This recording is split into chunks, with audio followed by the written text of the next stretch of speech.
तरसती है आँखियाँ दरस को तुम्हारी।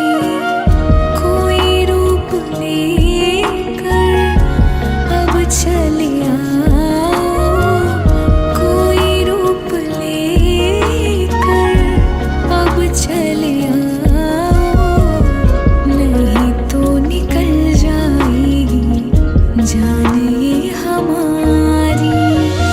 सुनो कृष्ण प्यारे ये विनती हमारी, तरसती है आँखियाँ दरस को तुम्हारी।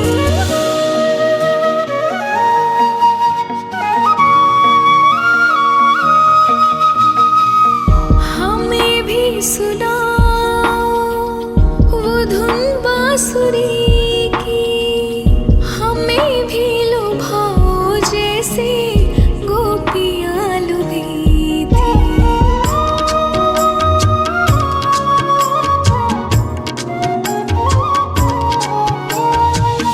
हमें भी सुनाओ वो धुन बांसुरी की, हमें भी लुभाओ जैसे गोपियाँ लुभी थी।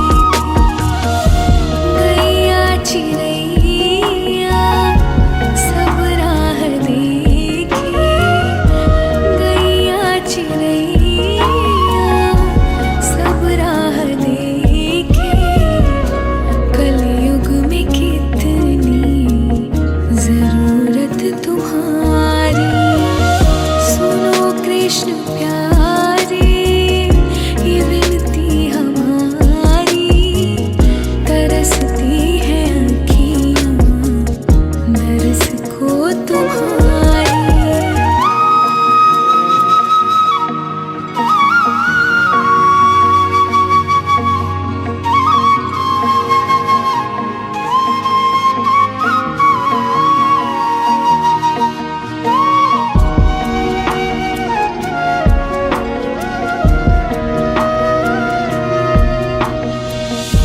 फिर से कहीं कोई यशोदा डांट लगाए, फिर से कहीं कोई लल्ला माखन चुराए।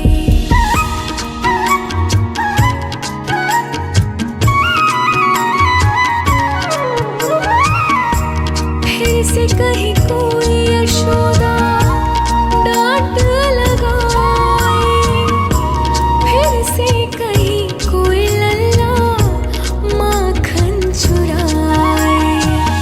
हमें तुम सिखा दो रिश्ते निभाना, हमें तुम सिखा दो रिश्ते निभाना, बदलेगी दुनिया को लीला तुम्हारी।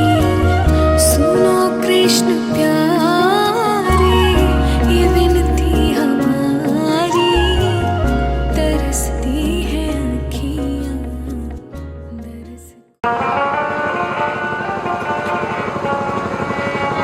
श्री राधे गोविंदा मन भजले हरि का प्यारा नाम।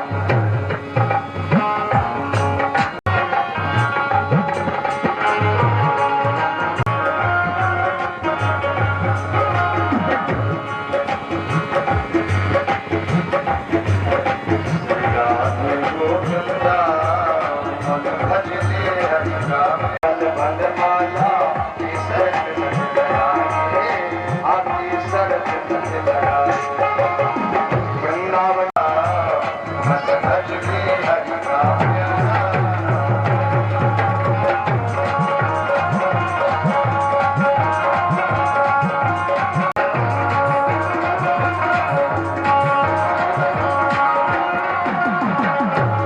नंदलाला हरि का प्यारा नाम है, राधा हरि का प्यारा नाम है, लाला हरि का प्यारा नाम है। राधे गोविंदा मन भजले हरि का प्यारा नाम है।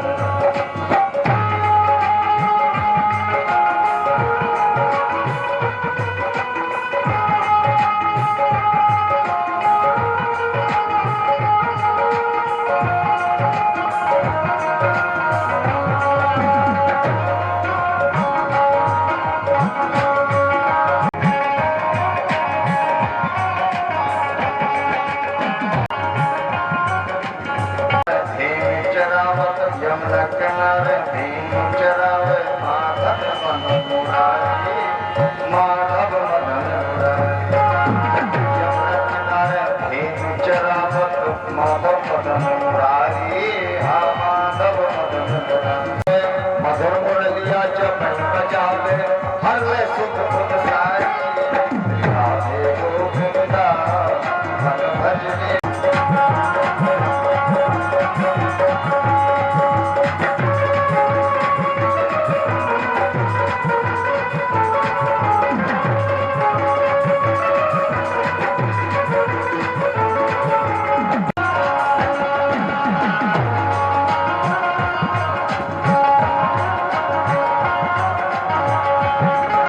श्यामल गाया सूर्य श्यामल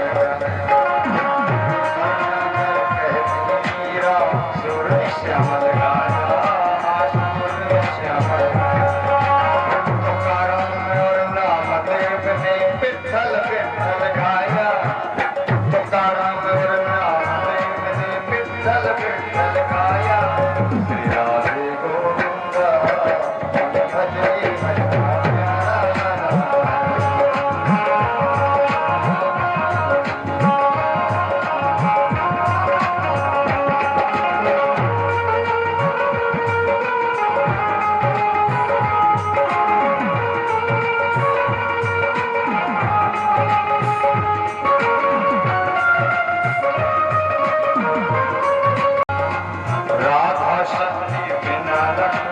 श्यामल दर्शन पावे हाँ श्यामल दर्शन राधा शक्ति बिना न कोई श्यामल दर्शन पावे हाँ श्यामल दर्शन आया राधन कर राधे राधे राधे राधे राधे राधे आराधन कर राधे राधे काना भागे आए श्री राधे गोविंदा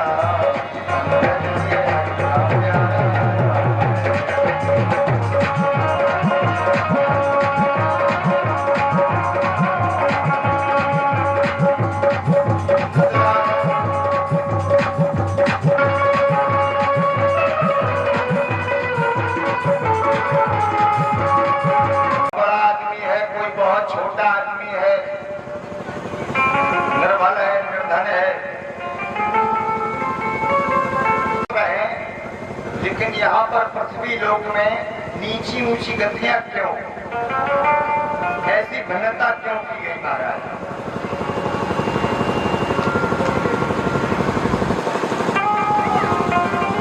महात्मा लोग कहते हैं कि मरणोपरांत जीव को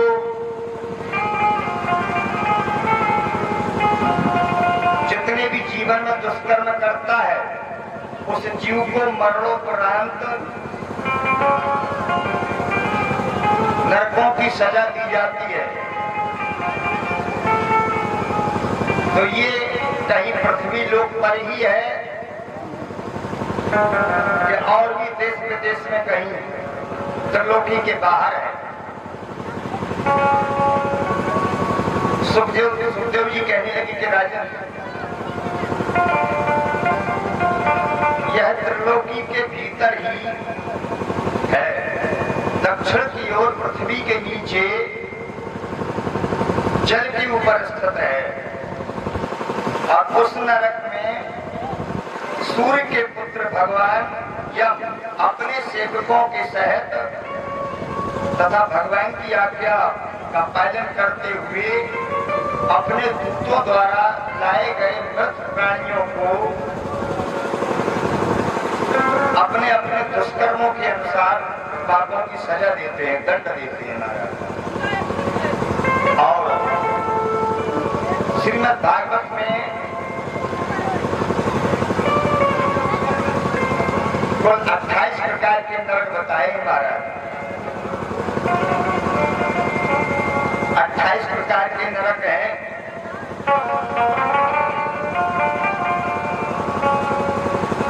तामिश्र नरक, अंधप्रामिश नरक, रौरव नरक, महारौरव नरक, कुंभीपाद नरक, गाजसूत्र नरक,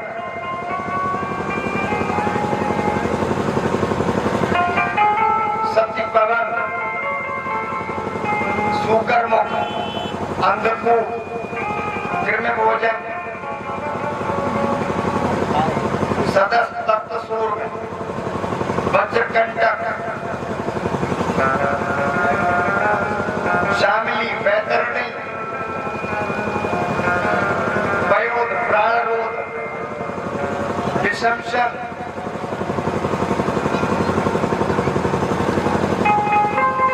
दालाभट्ट, सामेदान, उबीची, अखबार, इसके अलावा सारकर्दम, रक्षागण, भोजन, शूलक्रोध, दंतशूल, अवत निरोधन, पर्यावर्तन और सूची मुक्त, कुल मिलाकर 28 नरकों का वर्णन श्रीमद् भागवत में किया व्यास जी महाराज। अच्छा, तामिस्त्र नरक जो है, जो दूसरों के धन, संतान अथवा स्त्रियों का हरा करता है।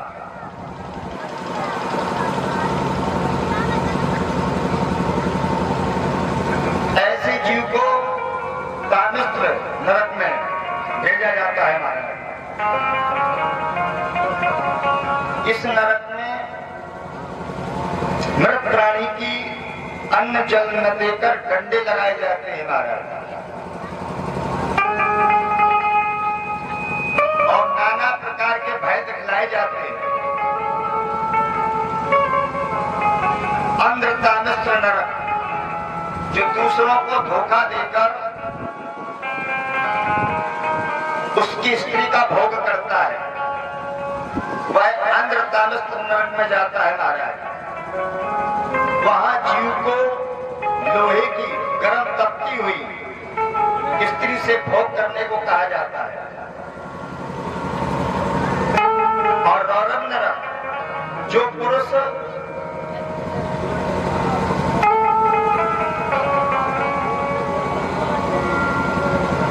इस शरीर में मैं ही हूं और स्त्री पुत्र धन आदि में सब मेरे हैं, ऐसा समझकर दूसरे प्राणियों से द्रोह करके अपने कुटुंब का पालन करता है महाराज। महारौरव नरक, जो क्रूर मनुष्य अपना पेट पालने के लिए जीवों का नरक में महाराज नाना प्रकार के कष्ट भोगना पड़ते हैं। बड़ी सुंदर बात कही है।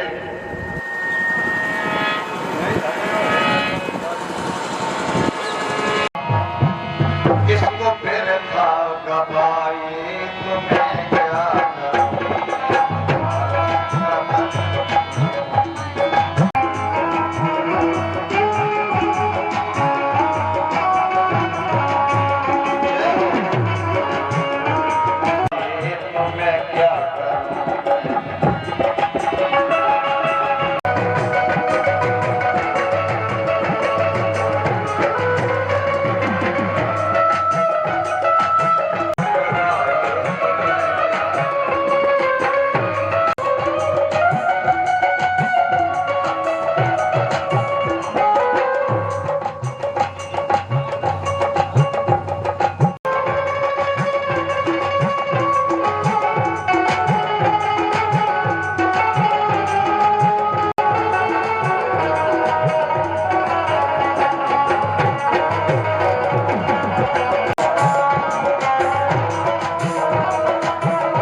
चाहते हैं कि हमें मनुष्य का शरीर मिल जाए और हम और भी अच्छे काम करके मृतलोक में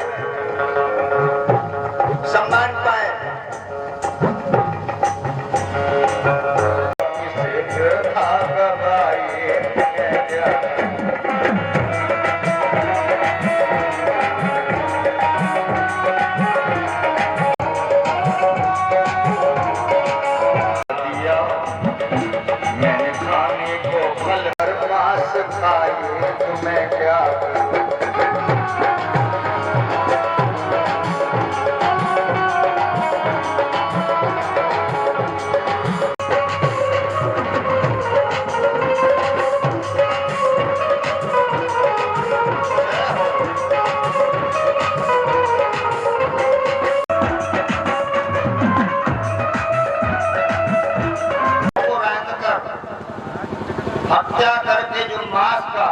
गमन करते हैं, कुंभी पाप नरक में महाराज जाते हैं।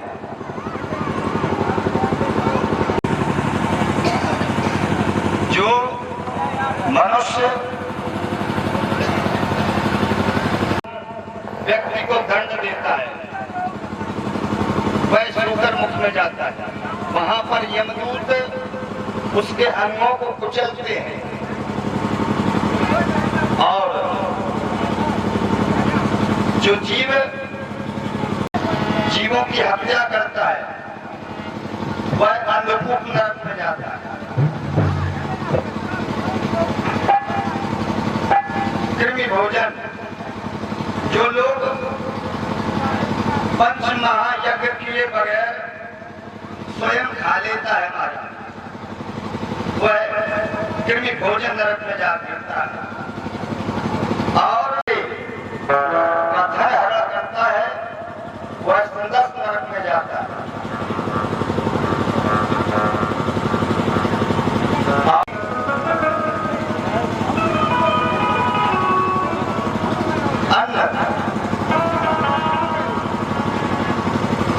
से व्यभिचार करता है, कोड़ों से पीटते हैं महाराज,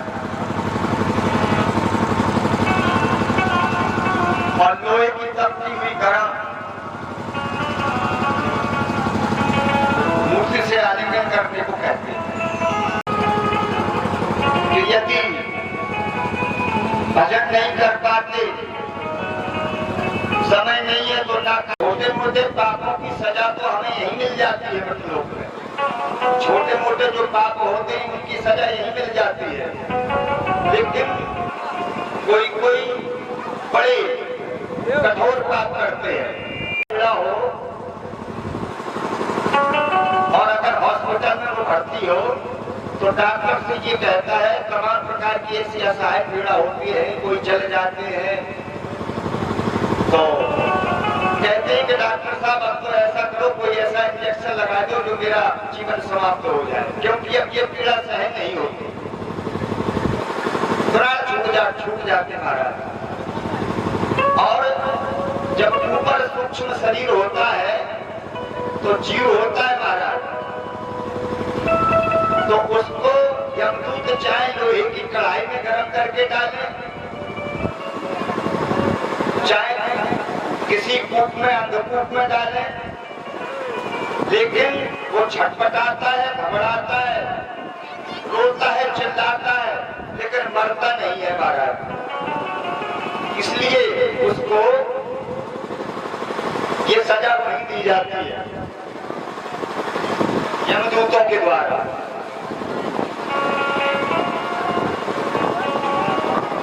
और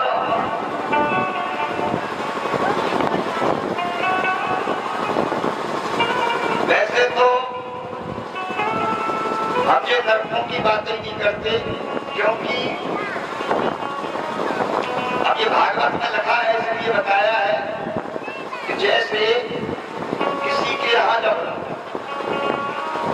कोई भी किसी की दर्द हो जाती है, जैसे मान लीजिए वृद्ध पिताजी हैं, अगर किसी के स्वर्ग सिधार जाते हैं तो लड़के लोग लिखते हैं कि पिताजी का स्वर्गवास हो गया है, हवन शांति है, रिश्तेदारी नातेदारों को, व्यवहारियों को, अपनों को पत्र भेजते हैं।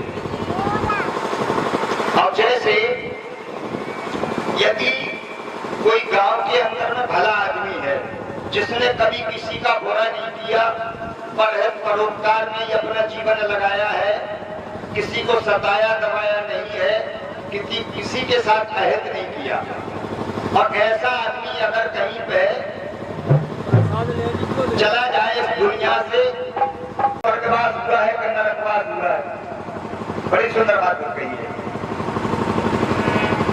इसलिए हमने नरकों का वर्णन करना बंदी कर दिया, क्योंकि सभी यही लिखते हैं कि नशेनी पर लाद के जब ले जाते शमशान घाट, कहते राम नाम सत्य है, राम नाम सत्य है। और जब तो हम ये जान लेते हैं कि ये आदमी स्वर्ग में गया है। और यदि कोई ऐसा आदमी अगर प्राण छोड़ देता है और अंतिम स्थिति में लेके लोग जाते हैं शमशान घाट पर और कहते हैं कि भैया अब ठीक है, ये आज जो भी है बड़ा सताया दुनिया को, बड़ा परेशान किया है, बहुत उद्दंड था, तमाम दरबार इसने उजाड़ दिए, बैठ दिए, अच्छा ही रहा कि ये मर गया। तो ऐसे आदमी को हम जान लेते हैं कि ये नरक में गया माना। और बड़ी सुंदर बात कही है, घर को स्वर्ग बनाने के लिए, घर को स्वर्ग बनाने के लिए 3 बातें होना चाहिए: स्वच्छता, पवित्रता और चाल चलन। ये घर में स्वर्ग के लिए 3 चीजें बहुत जरूरी है महाराज: स्वच्छता, पवित्रता और चाल चलन। माताओं बहनों को इस पर विशेष गौर करना चाहिए। बड़ी सुंदर बात कही है,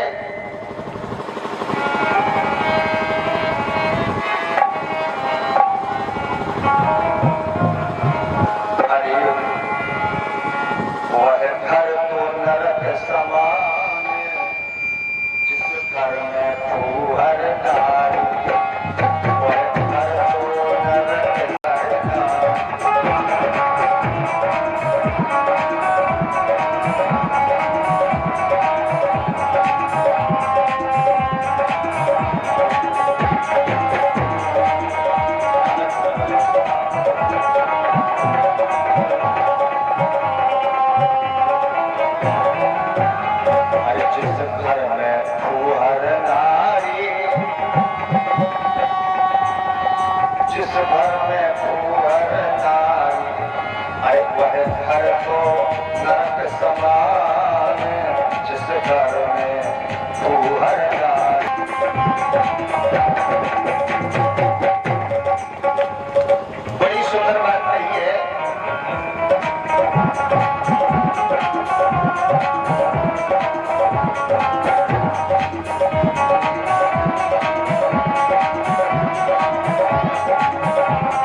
इतिहास कहना ही कथा नहीं है।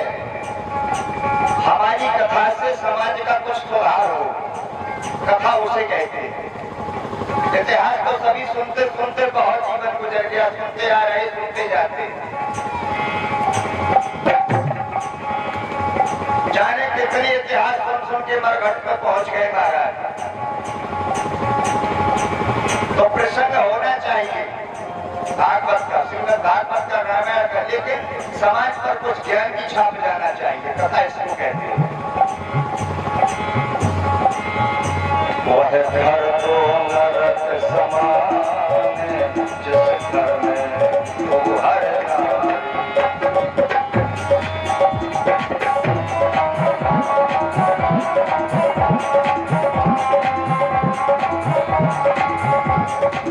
देखो,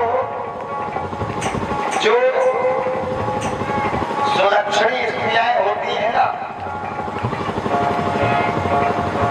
सुलक्षणी स्त्री 3 काम नहीं करती महाराज। एक तो रात्रि में किचन में जूठे बर्तन नहीं छोड़ती, और फूटा हुआ दर्पण, फूटा हुआ शीशा कभी घर में नहीं रखती महाराज।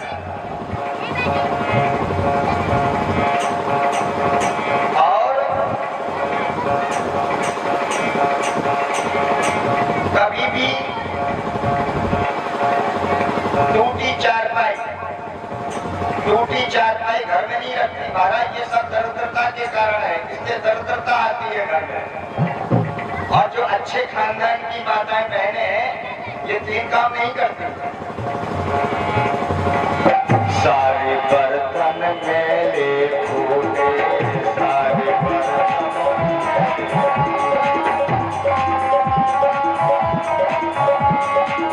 पड़े रहे चौका में जूठे, पड़े रहे चौका में जूठे।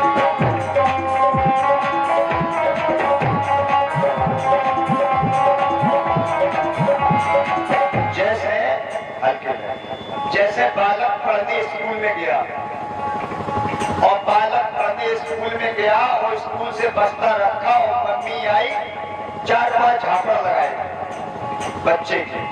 बालक कहने लगा कि मम्मी मुझे काय मारो। मम्मी कहने लगी तेरे पापा ने मुझे मारो, मैंने तुम्हें मारो।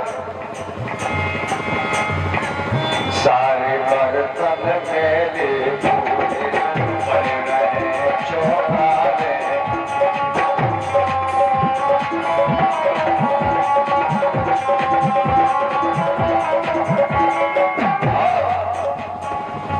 जाके बस में नहीं जबान ते गंदी गंदी गाली।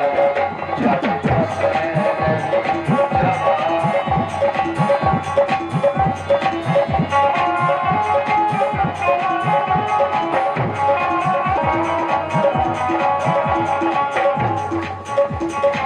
वैसे तो इसकी बहुत लंबी लिस्ट है महाराज, लेकिन संक्षेप में निवेदित है, क्योंकि एक लाइन नीचे लिख दी जाती है पत्र के नीचे के समझदार को ये सारे ही बहुत। और 6 बजे खाट पे सो गए, 6 बजे खाट पे सो गए। कभी भी स्त्री को नहीं चाहिए कि सूर्य उगने के बाद में बिस्तर छोड़े। 4 बजे 5 बजे हर हाल में जग जाना चाहिए। 6 बजे खाट पे सो गए, नहीं वक्त पे पी से हो गए।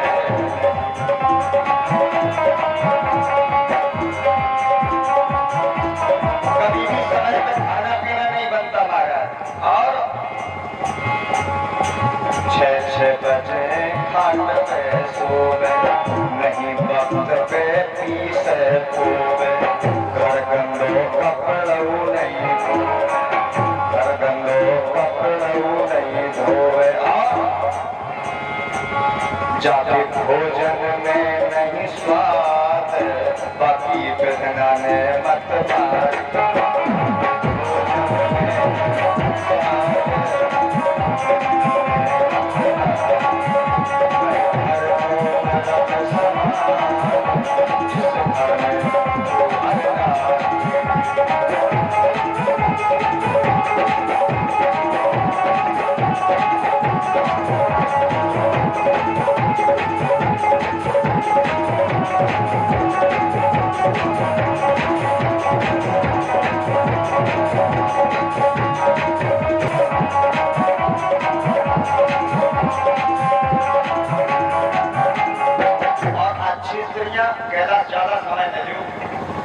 अच्छी स्त्रियां कभी ऐसा काम नहीं करती, सब काम समय से होता है।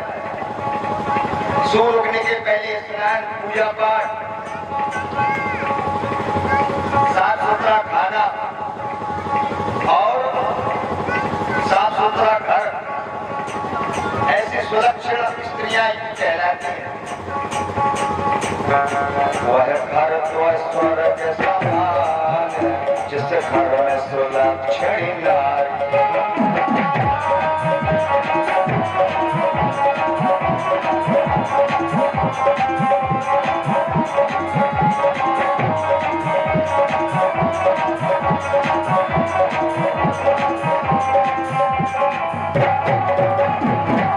बड़ी सुंदर बात कही है। जब ऐसी सुलक्षणी स्त्रियां जिन घर में होती हैं महाराज, वहां विवाद कभी नहीं होता, वहां विवाद कभी होता नहीं है। हर वक्त सुमति बनी रहती है। बड़ी सुंदर बात कही है। जहाँ कुमति तहाँ संपत नाना, और जहाँ कुमति तहाँ विपत निराला। सुमति जिस घर में बनी हो, और अच्छी स्त्री वही है जो पति के मतानुसार चले और पति के मन की बात समझकर हर कार्य करे। पिए ही सिए जानन हारी। हमारे बाबा गोस्वामी जी लिखते हैं कि प्रिय ये की सिए जानन हारी, माता सीता जी। आप देखो बड़ी सुंदर बात बताएं कि पति के मन प्रिय ये की सिए जानन हारी। पति के मन की बात कौन सी स्त्रियां जान जाती हैं कि जिन स्त्रियों का पति के प्रति निश्चल प्रेम है, यदि निश्चल प्रेम है तो वे अपने पति के मन की बात अवश्य जान जाएंगी महाराज। उन्हें कुछ समझाने की जरूरत नहीं है। तो प्रेमियों, जहां सुमति वहां संपत्ति लाना। एक सेठ जी लक्ष्मी के बड़े भक्त थे, तो लक्ष्मी जब जाने लगी प्रकट हो गई, कहने लगी सेठ जी अब हम जाएंगे, अब तुम्हें यदि कोई वरदान मांगना हो तो मांग लो। सेठ जी वृद्धावस्था थी, दिमाग कुछ कमी हो गया था, 80-90 साल तो बहुत आमदनी होगी और बढ़ जाएगी व्यापार। बोले ठीक है। अब मछली बहू के पास गए, बोले बेटा लक्ष्मी जी अब जाना चाहती है, बताओ क्या मांगो, वरदान देने के लिए कह रही है।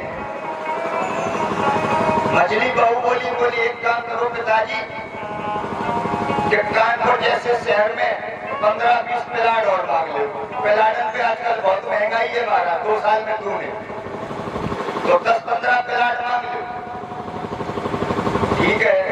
अब छोटी बहू के पास गए सेठ जी, बोले बेटा बहू यहाँ लक्ष्मी जी प्रकट हुई है और वो कह रही कि हम जाएंगे, तो क्या मांगे, वरदान कहने की देने की कह रही है। छोटी बहू कहने लगी कि पिताजी लक्ष्मी जा रही है तो आप एक ये मांगो कि हम तीनों दौरानी जेठानी और तीनों भाई और हम अपने पूरे परिवार के साथ बस प्रेम से रहें, सभी लोग आपस में प्रेम से रहे, भाइयों भाइयों में प्रेम रहे, दौरानी जेठानी में प्रेम रहे, सभी प्रेम से रहे।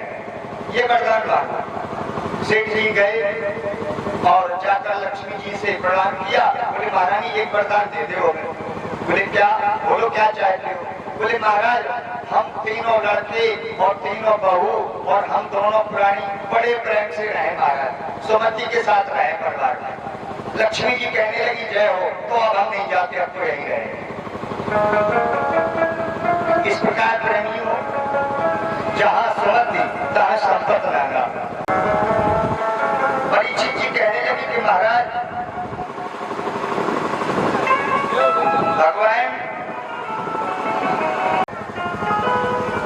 फिर समझ लो कि उसके सारे पापों का प्रायश्चित हो जाता है। कहने लगी कि राजन कानपुर नगर में कन्नौज में एक ब्राह्मण रहते थे, उनका एक बेटा था अजामिल। जब अजामिल छोटा था, बच्चा था, तो उसको पढ़ाई लिखाई इत्यादि अच्छी बातें, भगवान की कथा इत्यादि वेद पुराण का भी ज्ञान कराते थे अजामिल के पिता।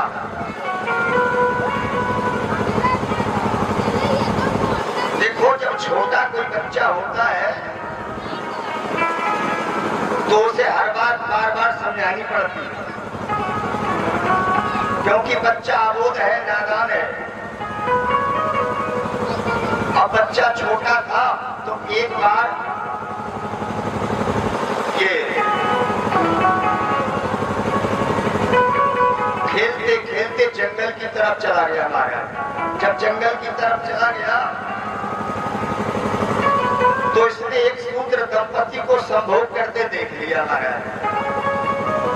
तो अजामिल का बाल अवस्था थी और बुराई मन में प्रवेश कर गई महाराज।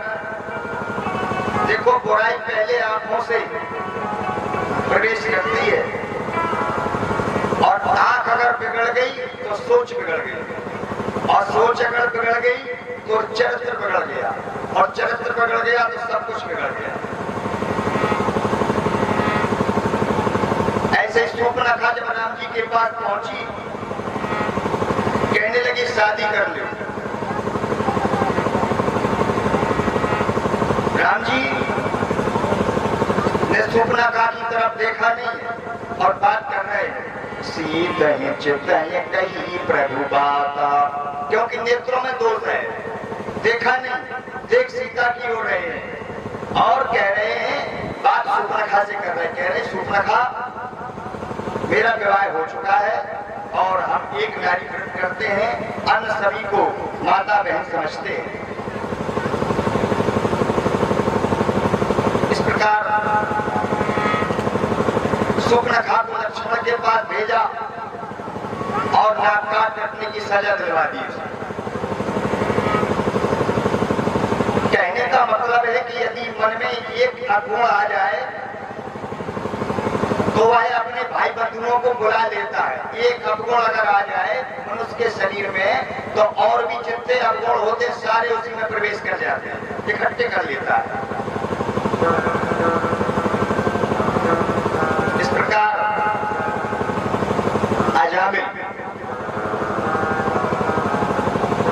अजामिल जब थोड़ा बड़ा हुआ, अच्छा मकान था, बढ़िया व्यवस्था थी घर में, तो शादी करवा दी।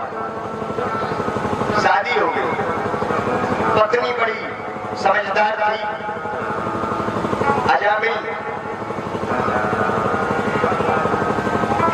अजामिल ने अपनी बुराइयों को नहीं छोड़ा, बुराइयां ग्रहण करते रहा और कुछ समय बाद पिताजी स्वर्ग सिधार गए तो अब और आजाद हो गया। जब आजाद हो गया मनमानी करने लगा, लूटपाट चोर तमाम प्रकार के मांस मदिरा इत्यादि का सेवन करना, सभी अवगुण बस गए।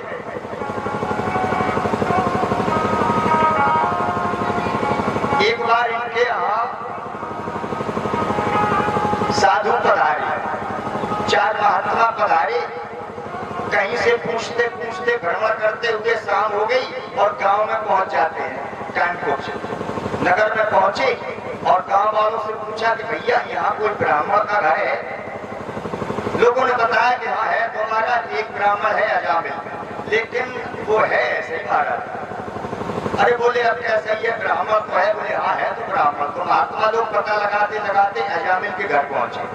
जब पहुंचे अजामिल घर में था, जैसे ही महात्माओं को देखा अजामिल ने कहा भागो भागो हटो यहाँ से, चोरी झंडा खींच लेंगे। अभी पत्नी बड़ी दयालु थी, शाम का समय था, कहने लगी अरे तुम कैसे हो? साधु महात्मा है और जाने कहां से भ्रमण करते हुए पधारे हैं, तो इन्हें रुकने दो, बैठने दो, क्या तुम्हें परेशानी? बोले नहीं नहीं जाने दो। महात्मा लोग कहने लगी कि अजामिल अरे अब रात हो गई, अब हम कहाँ जाएंगे? सुबह चले जाएंगे, रात में हमको यहीं भ्रमण कर लेने दो, रात में यहीं पर हमें विश्राम कर लेने दो और सुबह चले जाएंगे। पत्नी ने समझाया अजामिल को, बोले रुक जाने दो महात्माओं को, किसी तरह माना अजामिल। अजामिल कहीं चला गया, पत्नी ने आटा दिया, दाल दी, महात्मा लोग बोले भोजन हम अपना अपने हाथ से बनाएंगे। पत्नी ने व्यवस्था कर दी सब, लकड़ी कंडा इत्यादि, और महात्माओं ने भोजन बनाया और रुके।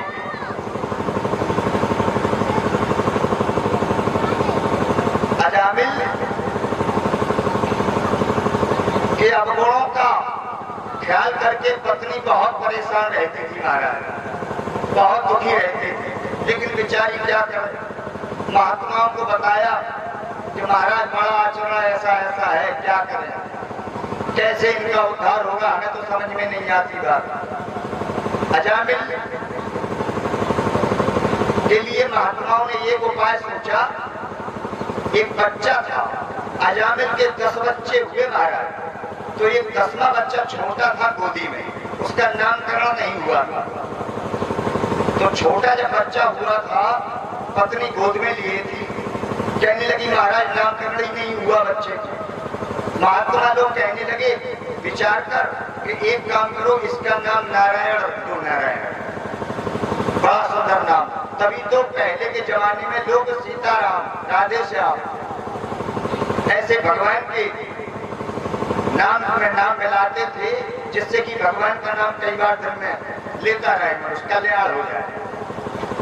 तो महात्माओं ने नारायण नाम रख दिया और अजामिल आया। महात्मा लोग प्रस्थान कर गए। पत्नी ने बताया कि महात्मा लोग नारायण नाम रख गए बच्चे का। अजामिल बड़ा खुश, कह रही ये तो बड़ा सुंदर नाम है। अब तो अजामिल नारायण नारायण कहता रहा, 2-4-10 बार दिन में बोले। बच्चा थोड़ा बड़ा हो गया। जैसे ही बड़ा हुआ तो अजामिल कहता था, नारायण पानी ले आओ, नारायण रोटी ले आओ, नारायण फलाना काम, नारायण ढिमाका काम, नारायण स्कूल जाओ। इस प्रकार तमाम बार दिन में नामों का उच्चारण करता था महाराज। और जब अजामिल का अंत समय आया तो अंत समय में नारायण बचाओ, जैसे ही यमदूत इसको दिखाई दिए, अंत समय में नारायण बचाओ, क्योंकि यमदूत आएंगे, जीवन भर पाप किया है। तो यमदूत आए, डर गया अजामिल, बचाओ बचाओ, देखो ये काले काले, देखो ये बड़े बड़े जो हमको ले जा रहे हैं। तमाम प्रकार से घबराता, नारायण बचाओ, नारायण बचाओ, नारायण पास आओ। इस प्रकार जल्दी आओ। जब नारायण को इस प्रकार पुकारा तो भगवान श्री हरि के दूत वहां तुरंत पहुंच गए महाराज। यमदूत भी पहुंच गए पहले, और जैसे ही नारायण नारायण पुकारा तो भगवान के पार्षद भी वहां पहुंच गए। हमारे बाबा गोस्वामी जी बड़ी सुंदर बात लिखते हैं कि जाकर नाम है मरत मुख अधम मुकत हो श्रुतगा अधम मुकत।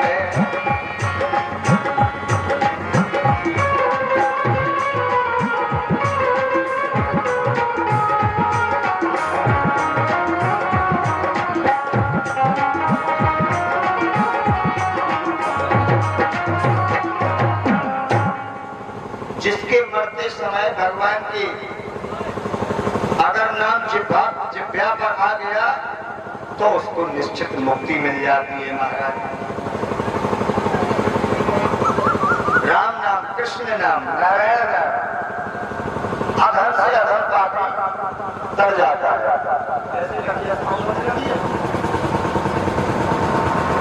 तो भगवान के दूतों ने बलपूर्वक रोक दिया। कहने लगी नहीं, हमें भगवान ने भेजा है, हम लेने आए अजामिल।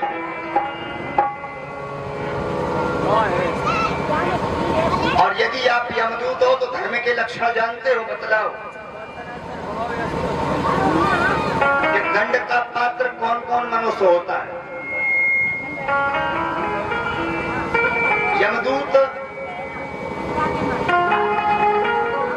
यमदूतों ने कहा कि महाराज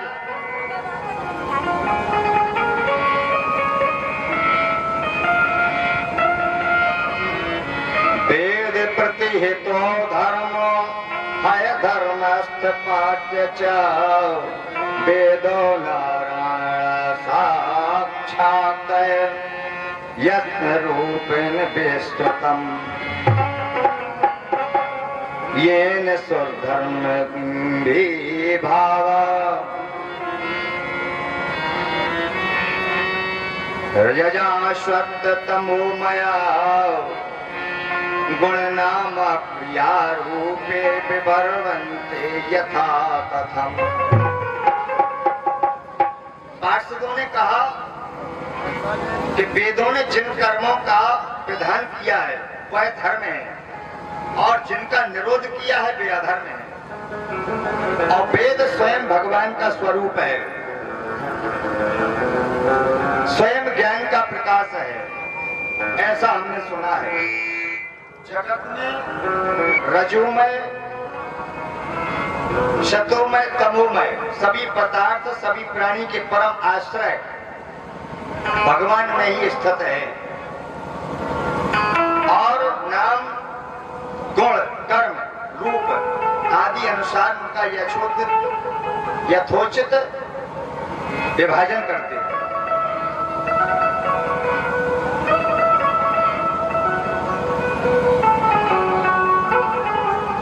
यमदूत कहने लगे कि महाराज ठीक है, लेकिन यजामिल जीवन भर दुष्कर्म किया है, पाप किया है इसने।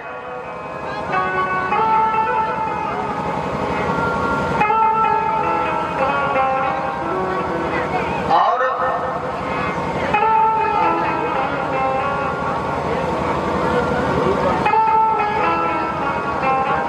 तमाम प्रकार के दुष्कर्मों के अनुसार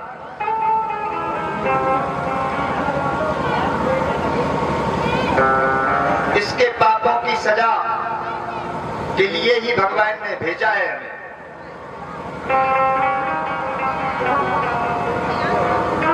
पार्षद कहने की नहीं, सबसे पहले तो अजामिल बहुत शीलवान और सदाचारी था, सद्गुणों का खजाना ही था। लेकिन एक भूल के कारण ये सावधान लेने गया जंगल में, घूमते घूमते तो किसी वेश्या को देख लिया, एक कामी शूद्र के साथ, और मोहित हो गया। इसी से ये विचलित हो गया। लेकिन बड़ी सुंदर बात कही है पार्षदों ने, कहा कि यमदूतों, यजामिल ने कोट कोट जन्मों की पाप का पूरा पूरा प्रायश्चित कर लिया, क्योंकि इसने सही समय पर भगवान का नाम का स्मरण किया है। तो ये मोक्ष पथ का अधिकारी हो गया महाराज। जाकर नाम मरत मुख बाबा आबा और अधम मुकत होए श्रुत गावा।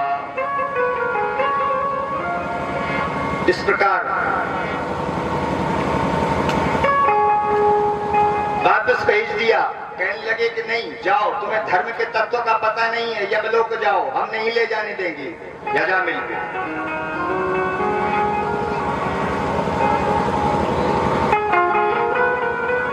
इस प्रकार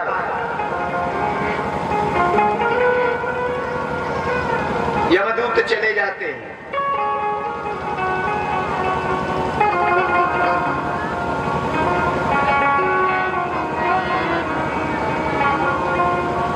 बोले जाओ पूछ के आओ, यदि तुम्हें पता नहीं है तो पूछ के आओ। बड़ी सुंदर बातें कही है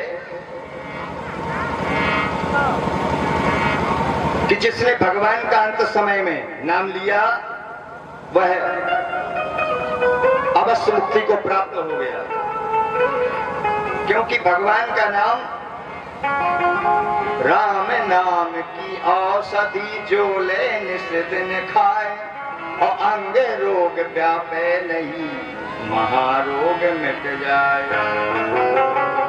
ब्रह्म राम ते नाम बल बरदायक वरदान, रामचरित मानस महु दिए महेश जय जान। ये भगवान का नाम बर देने को भी बर देने वाला है। यद्यपि भगवान का नाम लेकर ब्रह्मा और शंकर भी वरदान पाते हैं, लेकिन उनका स्मरण करके ये भी वरदान देने वाले बन जाते हैं। चाहो योग तीन काल तिहुलोका, भये नाम जप जीवे विशोखा। तीनों कालों में, चारों युगों में, सतयुग त्रेता द्वापर और कलयुग, भगवान का नाम लेकर जीवों का कल्याण हो गया। और कही है कि एक सज्जन थे, वे जिंदगी में कभी राम का नाम नहीं लेते थे, राम का ही नाम नहीं लेते थे। गांव के बहुत समझाते थे, भैया भगवान का नाम लिया करो, बिगड़ जाते थे। क्यों, तुम्हें क्या मतलब, नहीं लेते? बोले नहीं भैया, काहे नहीं लेते? बोले लेते ही नहीं है, तुम्हें क्या मतलब है? बिगड़ जाते थे, भगा देते थे लोगों को। एक दिन महात्मा गांव में आए, गांव के लोगों ने कहा कि महाराज एक फलाने हमारे गांव में है, दादा भी नाम नहीं लेते भगवान का। महात्मा ने समझाया, बोले भाई चाचा नाम भगवान का लिया करो, राम नाम स्मरण किया करो। बोले नहीं, जाओ महाराज जी कहने लगे कि बस बन गया काम। और मानते ही नहीं थे। जब उनका अंत समय आया और प्राणांत हुआ और भगवान के यहाँ जाते, यमदूतों ने कहा महाराज महीने 2 महीने सिर्फ एक बार नाम लिया है राम, इसको क्या फल देना चाहिए, स्वर्ग दिया जाए कि नरक? यमराज बोले भाई ये तो हमें भी पता नहीं कि एक बार नाम लेने का फल क्या होता। सिर्फ बोले हाँ एक ही बार नाम लिया सिर्फ जीवन में।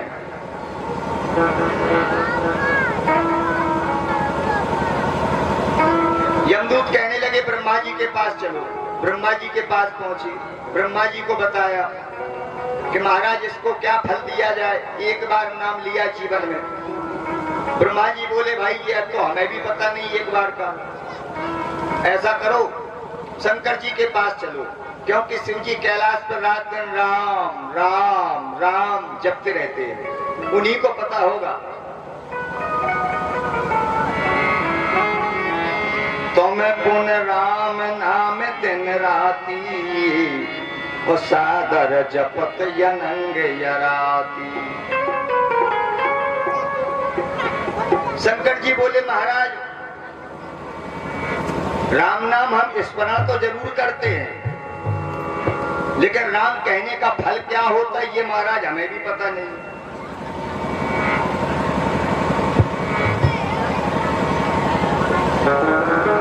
तो जब कहने लगे ऐसा करो भगवान विष्णु के पास चलो, वही बताएंगे। भगवान के पास गए, कहने लगे कि महाराज एक बार नाम लिया जीवन में क्या फल दिया जाए, नरक दिया जाए कि स्वर्ग दिया जाए? बोले महाराज और ये बात तो स्वयं राम जी से जाकर पूछो, वही बताएंगे महाराज। जब राम जी के पास गए, राम जी मुस्कुराने लगे। तुलसीदास जी कहने लगे कि कहाँ कहो लगे राम बड़ाई,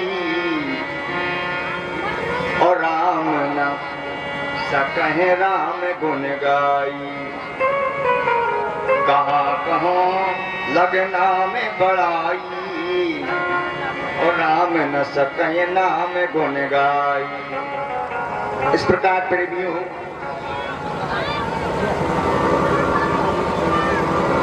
कहा है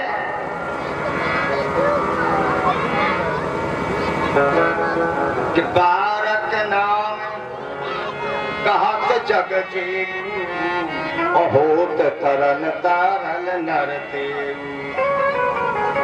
एक बार जिसने भगवान का नाम लिया वो उसका भी तरह तारण हो जाता है। और जास नाम सुमरत एक बारा, उतर नर भव सिंध अपारा।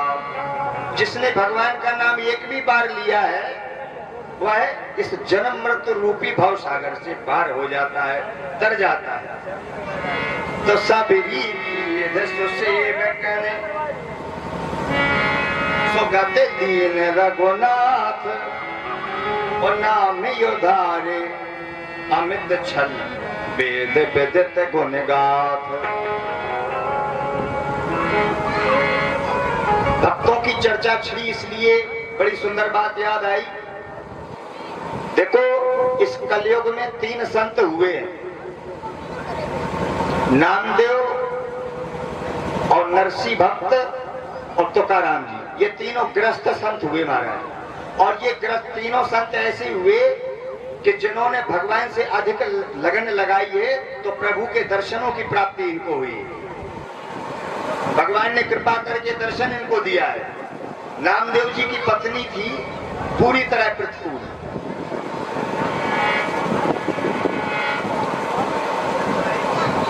जैसा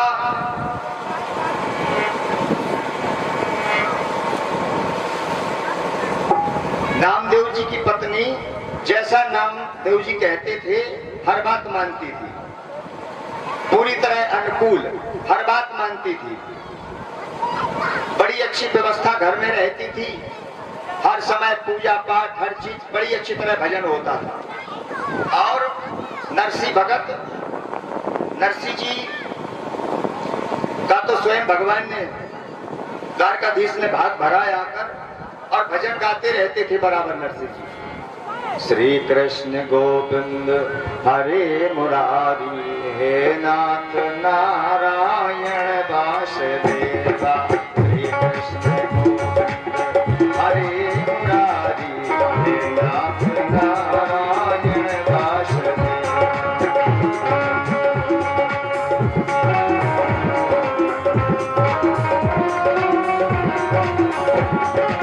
पितनाथ स्वामी सखा तुम्हें हो, पितनाथ स्वामी सखा तुम्हें हो।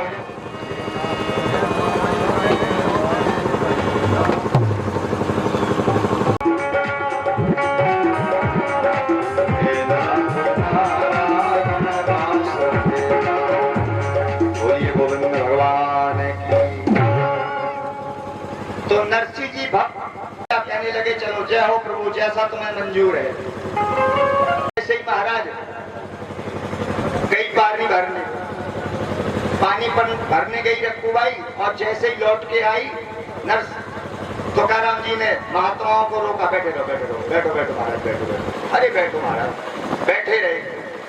और जैसे ही घड़ा भर के लेके आई और जैसे ही देखा उसने कि साधु एक भी द्वारे से भगा नहीं है, तो ले आके घड़ा सीधा तुकाराम जी के खोपड़ी को पटक दिया।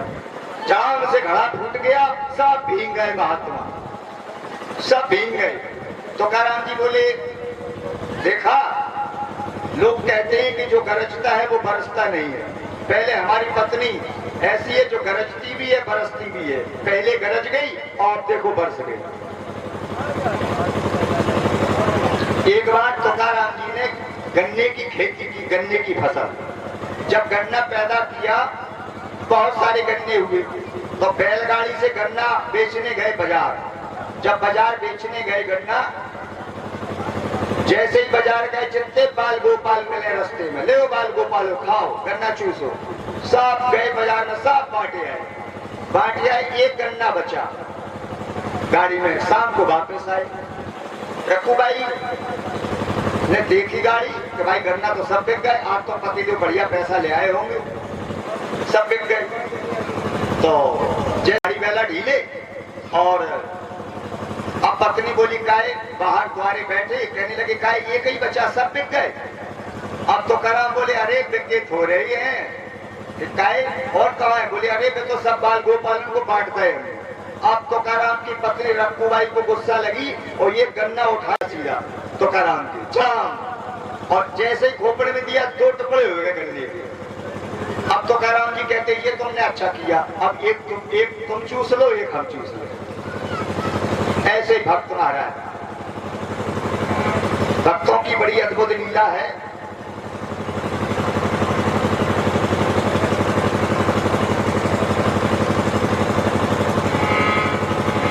इस प्रकार पार्षदों की बात सुनकर यमदूत ऊपर गए यमराज के पास, कहने लगे कि महाराज यजामिल के लिए जो आपने हमको भेजा, तो महाराज वहां पर तो भगवान के पार्षद पहुंच गए, तो क्या यह जीवों को कर्मों के फल देने वाले संसार में कितने लोग हैं महाराज? हम भी गए थे, वो भी आ गए, उन्होंने मुझको नहीं लाने दिया। और यमराज ने कहा कि तू तो हमारे अतिरिक्त और भी यहाँ पर चराचर जगत के जो स्वामी हैं उन्हीं की यह संपूर्ण जगत बनाया हुआ है और ब्रह्मा आदि देवता उन्हीं की माया से घिरे हुए हैं। इसलिए ये स्वयं भगवान के द्वारा निर्मित भागवत धर्म का परम शुद्ध और अनंत गोपनीय है। उसे जानना महाराज, उस गोपनीय राज्य को जानना बड़ा कठिन है। जो जान लेता है वह स्वयं भगवान का स्वरूप हो जाता है। देखो, भागवत धर्म का रहस्य 12 व्यक्ति जानते हैं। बताया यमराज ने दूतों को कि ब्रह्मा जी, देवर्षि नारद जी, शंकर जी, सनत कुमार, कपिल देव, स्वयंभू मनु, प्रहलाद, जनक, भीष्म पिता, बलि, सुखदेव जी महाराज और धर्मराज, हम लोग 12 आदमी हैं।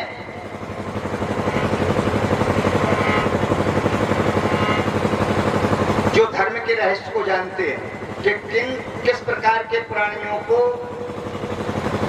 किस जगह कहां सजा दी जाती, क्या सजा दी जाती।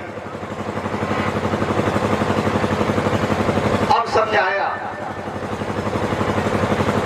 यमराज ने समझाया कि याद रखो। बोले देखो ऐसा है, एक बात ध्यान रखो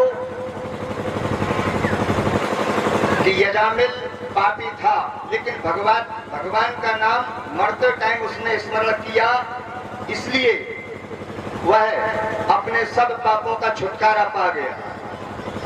तो याद रखो। यमदूत कहने लगे कि महाराज हमें बताओ कौन कौन